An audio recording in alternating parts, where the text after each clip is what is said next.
চলে এলাম দক্ষিণ দিঘিতে। এখানে রবীন্দ্রনাথ ঠাকুরের শ্বশুর বাড়ি অবস্থিত। চলুন ভেতরে যাওয়া যাক।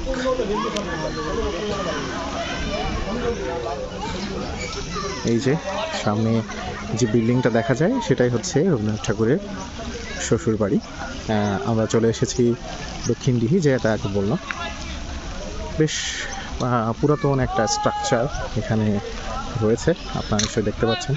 খুব সাজানো সুন্দর পথ সেদিয়েই যাওয়ার ব্যবস্থা করা হয়েছে।